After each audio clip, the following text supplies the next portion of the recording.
Kitab Matius.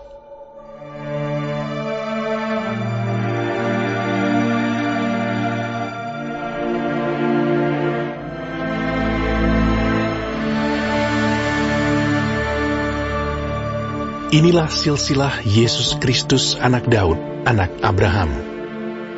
Abraham memperanakan Ishak, Ishak memperanakan Yakub, Yakub memperanakan Yehuda dan saudara-saudaranya, Yehuda memperanakan Peres dan Zerah dari Tamar, Peres memperanakan Hezron, Hezron memperanakan Ram, Ram memperanakan Aminadab, Aminadab memperanakan Nahason, Nahason memperanakan Salmon, Salmon memperanakan Boas dari Rahab, Boas memperanakan Obed dari Rut, Obed memperanakan Isai, Isai memperanakan Raja Daud, Daud memperanakan Salomo dari istri Uria, Salomo memperanakan Rehabeam, Rehabeam memperanakan Abia, Abia memperanakan Asa, Asa memperanakan Yosafat, Yosafat memperanakan Yoram, Yoram memperanakan Uzia, Uzia memperanakan Yotam, Yotam memperanakan Ahas,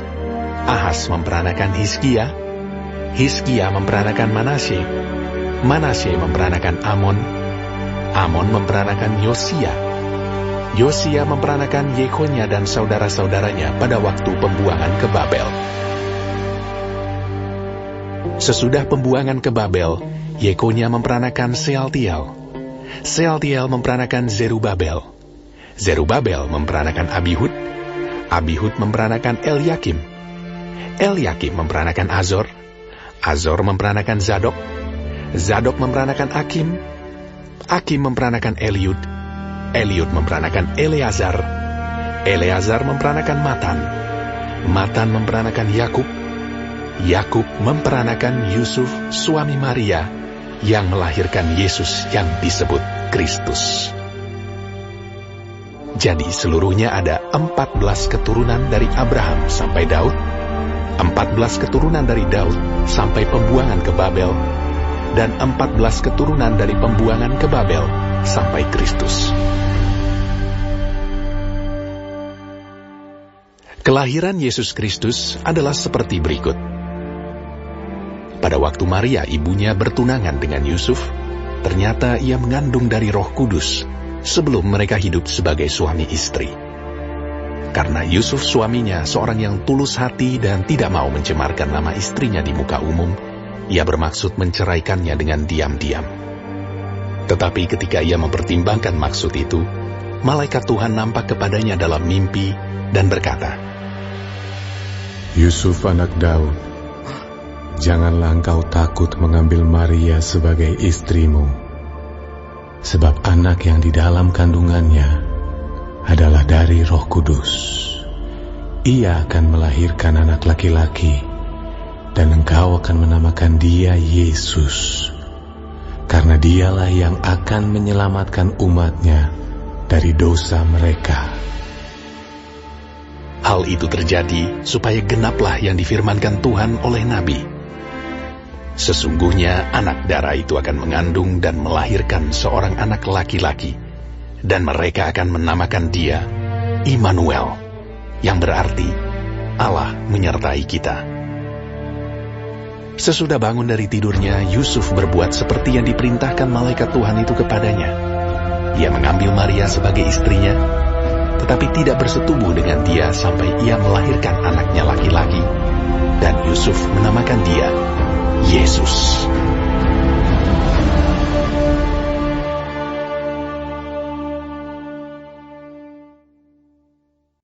Tak bergunalah dan jahatlah orang yang hidup dengan mulut serong, yang mengedipkan matanya, yang bermain kaki dan menunjuk-nunjuk dengan jari, yang hatinya mengandung tipu muslihat, yang senantiasa merencanakan kejahatan, dan yang menimbulkan pertengkaran.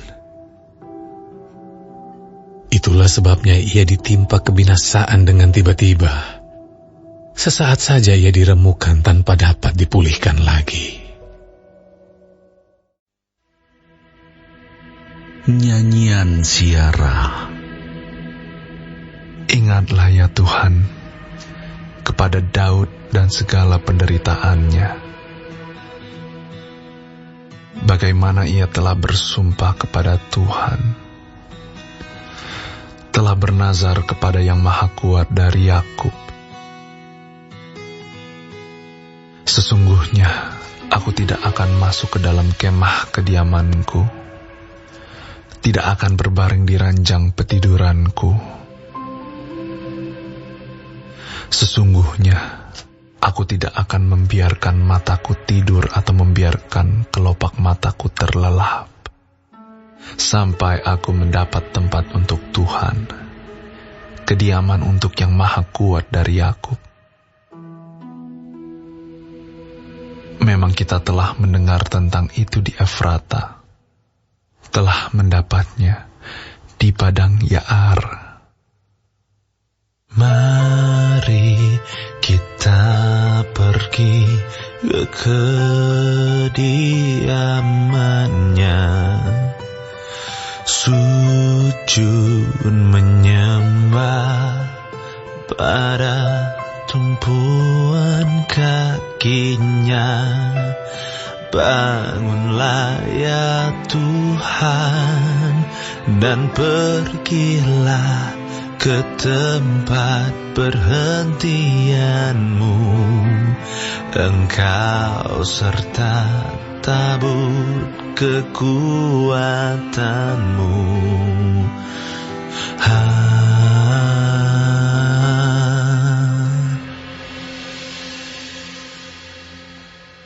Biarlah imam-imammu berpakaian kebenaran dan bersorak-sorai orang-orang yang kau kasihi.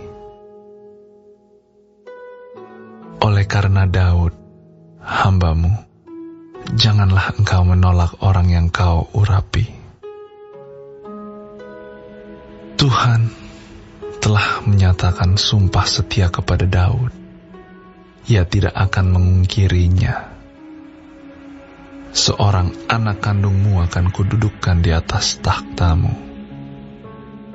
Jika anak-anakmu berpegang pada perjanjianku dan pada peraturan-peraturanku yang kuajarkan kepada mereka, maka anak-anak mereka selama-lamanya akan duduk di atas takhtamu. Sebab Tuhan telah memilih Sion, mengingininya menjadi tempat kedudukannya. Inilah tempat perhentianku selama-lamanya. Di sini aku hendak diam, sebab aku mengingininya. Perbekalannya akan kuberkati dengan limpahnya. Orang-orangnya yang miskin akan kukenyangkan dengan roti. Imam-imamnya akan kukenakan pakaian keselamatan, dan orang-orangnya yang saleh akan bersorak-sorai dengan girang. Di sanalah aku akan menumbuhkan sebuah tanduk bagi Daud. Aku akan menyediakan sebuah pelita bagi orang yang kuurapi. Musuh-musuhnya akan kukenakan pakaian penuh malu, tetapi di atas kepalanya akan bersemarak mahkotanya. Ketika raja telah menetap di rumahnya dan Tuhan telah mengaruniakan keamanan kepadanya terhadap semua musuhnya di sekeliling, berkatalah raja kepada Nabi Natan, "Lihatlah, aku ini diam dalam rumah dari kayu aras, padahal tabut Allah diam di bawah tenda." Lalu berkatalah Natan kepada raja, "Baik, lakukanlah segala sesuatu yang dikandung hatimu, sebab Tuhan menyertai engkau." Tetapi pada malam itu juga datanglah firman Tuhan kepada Natan demikian, "Pergilah, katakanlah kepada hambaku Daud, beginilah firman Tuhan. Masakan engkau yang mendirikan rumah bagiku untuk kudiami. Aku tidak pernah diam dalam rumah sejak aku menuntun orang Israel dari Mesir sampai hari ini. Tetapi aku selalu mengembara dalam kemah sebagai kediaman. Selama aku mengembara bersama-sama seluruh orang Israel, pernahkah aku mengucapkan firman kepada salah seorang hakim orang Israel yang kuperintahkan menggembalakan umatku Israel demikian, mengapa kamu tidak mendirikan bagiku rumah dari kayu aras? Oleh sebab itu, beginilah kau katakan kepada hambaku Daud. Beginilah firman Tuhan semesta alam. Akulah yang mengambil engkau dari padang, ketika menggiring kambing domba, untuk menjadi raja atas umatku Israel. Aku telah menyertai engkau di segala tempat yang kau jalani, dan telah melenyapkan segala musuhmu dari depanmu. Aku membuat besar namamu, seperti nama orang-orang besar yang ada di bumi. Aku menentukan tempat bagi umatku Israel, dan menanamkannya, sehingga ia dapat diam di tempatnya sendiri, dengan tidak lagi dikejutkan, dan tidak pula ditindas oleh orang-orang lalim seperti dahulu, sejak aku mengangkat hakim-hakim atas umatku Israel. Aku mengaruniakan keamanan kepadamu daripada semua musuhmu. Juga diberitahukan Tuhan kepadamu, Tuhan akan memberikan keturunan kepadamu. Apabila umurmu sudah genap, dan engkau telah mendapat perhentian bersama-sama dengan nenek moyangmu, maka aku akan membangkitkan keturunanmu yang kemudian, anak kandungmu, dan aku akan mengokohkan kerajaannya. Dialah yang akan mendirikan rumah bagi namaku, dan aku akan mengokohkan tahta kerajaannya untuk selama-lamanya. Aku akan menjadi bapanya, dan ia akan menjadi anakku.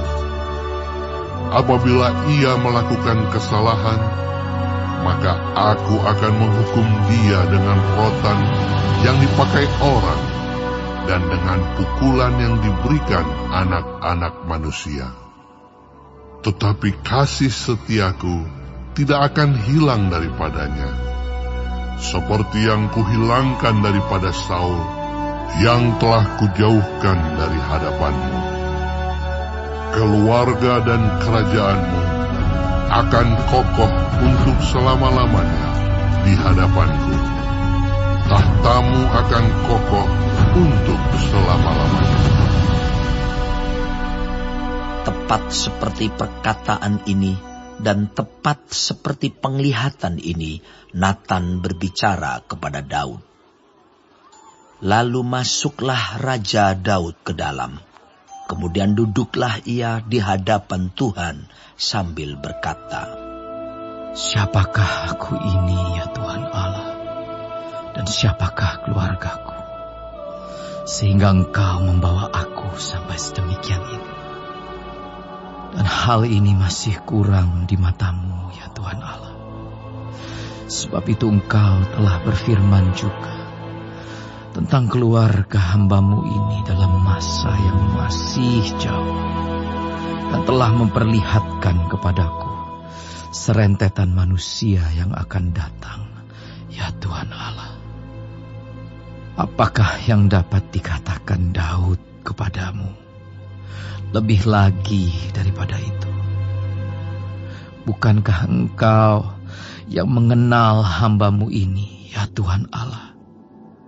Oleh karena firman-Mu dan menurut hati-Mu, Engkau telah melakukan segala perkara yang besar ini dengan memberitahukannya kepada hamba-Mu ini. Sebab itu Engkau besar, ya Tuhan Allah. Sebab tidak ada yang sama seperti Engkau. dan tidak ada Allah selain Engkau, menurut segala yang kami tangkap dengan telinga kami. Dan bangsa manakah di bumi seperti umat-Mu Israel, yang Allahnya pergi membebaskannya menjadi umat-Nya, untuk mendapat nama baginya, dengan melakukan perbuatan-perbuatan yang besar dan dahsyat bagi mereka, dan dengan menghalau bangsa-bangsa dan para allah mereka dari depan umat-Nya. Engkau telah mengokohkan bagimu umat-Mu Israel, menjadi umat-Mu untuk selama-lamanya. Dan Engkau, ya Tuhan, menjadi Allah mereka. Dan sekarang, ya Tuhan Allah, tepatilah untuk selama-lamanya janji yang Kau ucapkan mengenai hamba-Mu ini dan mengenai keluarganya. Dan lakukanlah seperti yang Kau janjikan itu. Maka nama-Mu akan menjadi besar untuk selama-lamanya, sehingga orang berkata, Tuhan semesta alam ialah Allah atas Israel.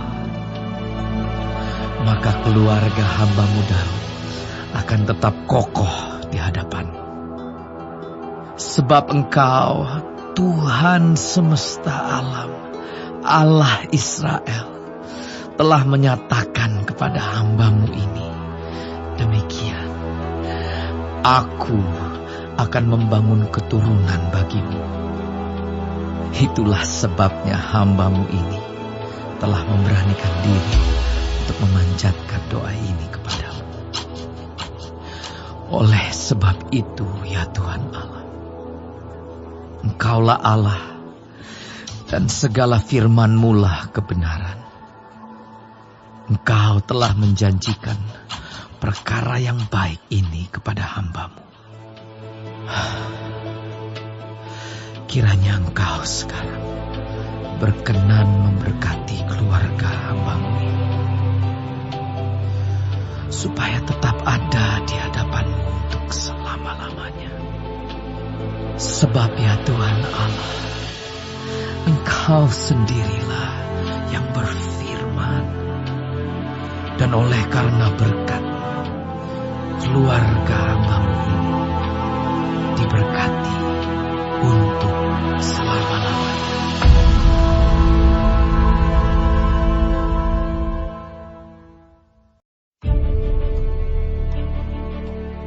Hai saudara-saudara dan bapak-bapak, dengarkanlah apa yang hendak kukatakan kepadamu sebagai pembelaan diri.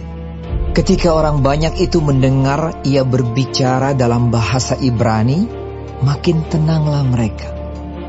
Ia berkata, Aku adalah orang Yahudi, lahir di Tarsus, di tanah Kilikia, tetapi dibesarkan di kota ini. Dididik dengan teliti di bawah pimpinan Gamaliel, dalam hukum nenek moyang kita, sehingga aku menjadi seorang yang giat bekerja bagi Allah, sama seperti kamu semua pada waktu ini. Dan aku telah menganiaya pengikut-pengikut jalan Tuhan sampai mereka mati. Laki-laki dan perempuan kutangkap dan kuserahkan ke dalam penjara. Tentang hal itu, baik imam besar maupun majelis tua-tua dapat memberi kesaksian. Dari mereka aku telah membawa surat-surat untuk saudara-saudara di Damsyik. Dan aku telah pergi ke sana untuk menangkap penganut-penganut jalan Tuhan yang terdapat juga di situ, dan membawa mereka ke Yerusalem untuk dihukum. Tetapi dalam perjalananku ke sana, ketika aku sudah dekat Damsyik, yaitu waktu tengah hari, tiba-tiba memancarlah cahaya yang menyilaukan dari langit mengelilingi aku. Maka rebahlah aku ke tanah, dan aku mendengar suatu suara yang berkata kepadaku, Saulus, Saulus, mengapakah engkau menganiaya aku? Jawabku, "Siapakah engkau, Tuhan?" Katanya, "Akulah Yesus orang Nazaret yang kau aniaya itu." Dan mereka yang menyertai aku memang melihat cahaya itu. Tetapi suara Dia yang berkata kepadaku tidak mereka dengar. Maka kataku, "Tuhan, apakah yang harus kuperbuat?" Kata Tuhan kepadaku, "Bangkitlah dan pergilah ke Damsyik. Di sana akan diberitahukan kepadamu segala sesuatu yang ditugaskan kepadamu." Dan karena aku tidak dapat melihat, oleh karena cahaya yang menyilaukan mata itu, maka kawan-kawan seperjalananku memegang tanganku dan menuntun aku ke Damsyik. Di situ ada seorang bernama Ananias, seorang saleh yang menurut hukum Taurat dan terkenal baik di antara semua orang Yahudi yang ada di situ. Ia datang berdiri di dekatku dan berkata, "Saulus, saudaraku, bukalah matamu dan melihatlah." Dan seketika itu juga aku melihat kembali dan menatap dia. Lalu katanya, "Allah nenek moyang kita telah menetapkan engkau untuk mengetahui kehendak-Nya, untuk melihat yang benar, dan untuk mendengar suara yang keluar dari mulut-Nya. Sebab engkau harus menjadi saksinya terhadap semua orang tentang apa yang kau lihat dan yang kau dengar. Dan sekarang, mengapa engkau masih ragu-ragu? Bangunlah, berilah dirimu dibaptis, dan dosa-dosamu disucikan, sambil berseru kepada nama Tuhan." Sesudah aku kembali di Yerusalem, dan ketika aku sedang berdoa di dalam bait Allah, rohku diliputi oleh kuasa ilahi. Aku melihat Dia yang berkata kepadaku, "Lekaslah, segeralah tinggalkan Yerusalem, sebab mereka tidak akan menerima kesaksianmu tentang aku." Jawabku, "Tuhan, mereka tahu bahwa akulah yang pergi dari rumah ibadat yang satu ke rumah ibadat yang lain, dan yang memasukkan mereka yang percaya kepadamu ke dalam penjara dan menyesah mereka. Dan ketika darah Stefanus, saksimu itu, ditumpahkan, aku ada di situ dan menyetujui perbuatan itu. Dan aku menjaga pakaian mereka yang membunuhnya.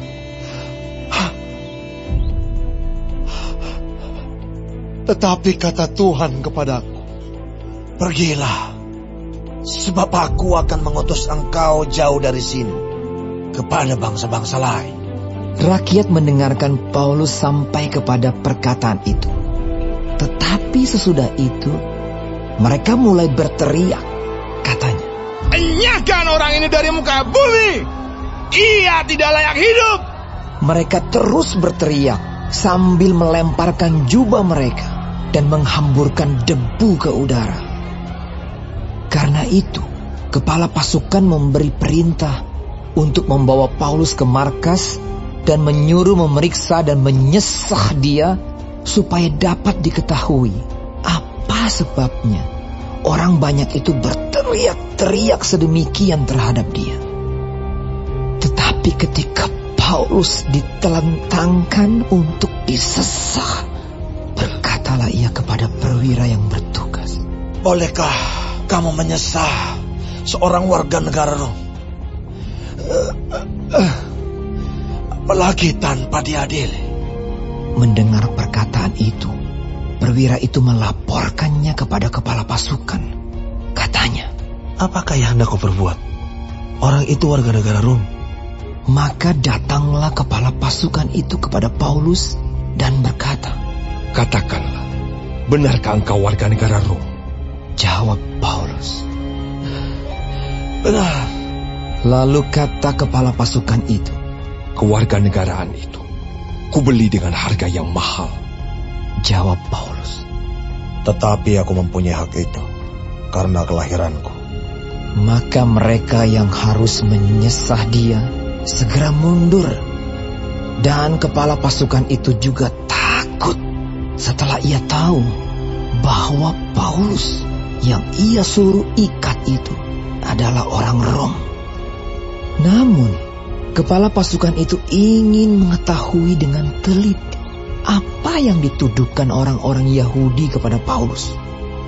Karena itu, pada keesokan harinya, ia menyuruh mengambil Paulus dari penjara dan memerintahkan supaya imam-imam kepala dan seluruh mahkamah agama berkumpul.